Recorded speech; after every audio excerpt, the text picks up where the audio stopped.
Mike Schmitz here with Jonathan Givony, Quest Multisport. We're back at the G League Elite Camp looking at the draft-eligible prospects today. But Jonathan, you broke some news yesterday that there are going to be some guys skipping the NBA Combine. We have DeAndre Hunter, we have Chuma Okeke, and then we also have Killian Tillie.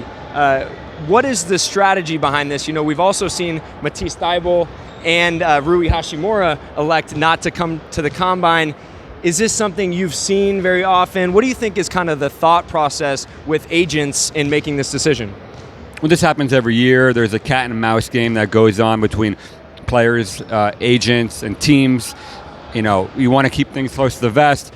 Agents don't have a lot of control in this process over where their player can go. And so this is the 1 week where they really have the leverage in controlling who gets a medical, who gets the interview, who gets to see who playing. And so I think, 3 out of the 5 guys that decided not to participate from the same agency, from Wasserman Media Group, they've done this in the past, with Domantas Sabonis last year. Isaac Bonga kept things very close to the vest. So it's not a Shai Gilgeous-Alexander as well. There was some things, a cat and mouse game there too.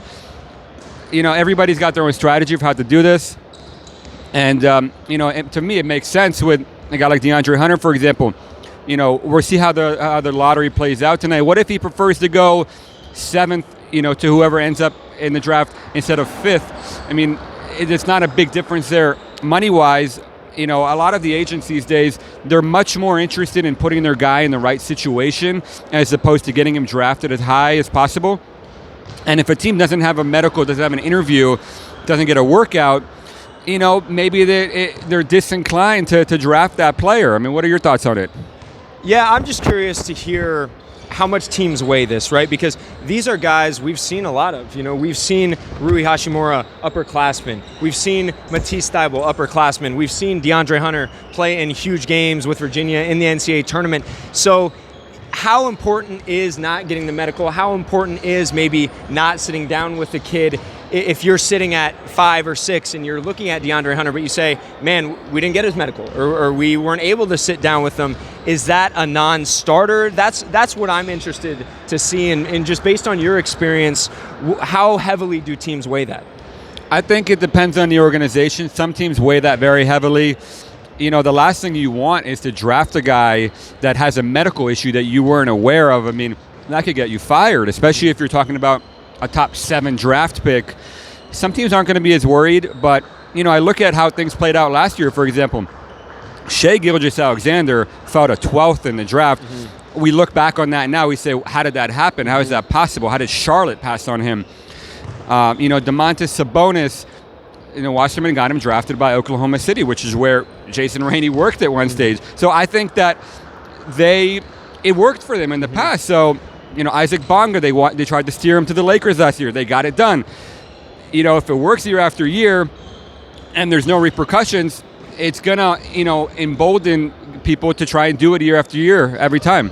Yeah, I think it's a smart move. Listen, you want to put your guy in the best situation. It's something we don't really talk enough about, is just how important situation and fit is. And if you're going to be spending your entire rookie contract with one team, I think it makes sense to try and use your leverage and put that player in the right situation. And I think Shai is a perfect example of that. Looking back, like you said, how did Charlotte pass on this kid? How did he end up at 12th overall? Clearly was a home run for the Clippers. So again, I think it's a smart move by a lot of these agencies. Sure, if you're NBA teams, you would love to have all that information. I think transparency is huge throughout this process, but I think it's something that we're going to continue to see year after year moving forward.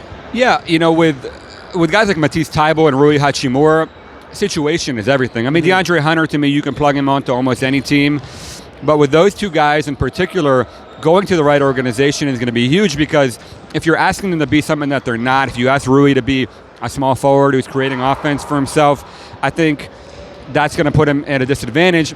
And Matisse Thybulle, he'd be much better off going to a playoff team where he could be the 5th option, not asked to carry too much of a load, can continue to work on his jumper.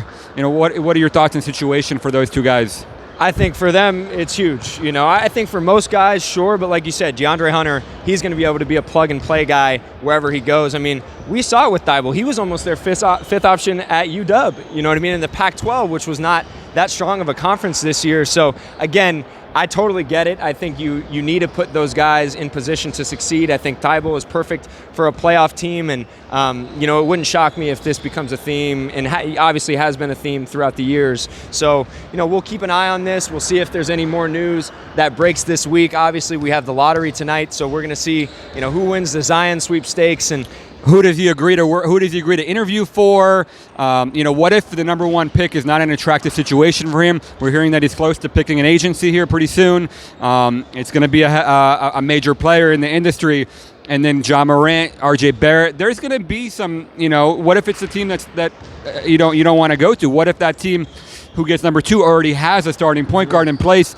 Would Ja want to go there? And so. We're not done with the cat and mouse game. It's going to continue on for the entire next month.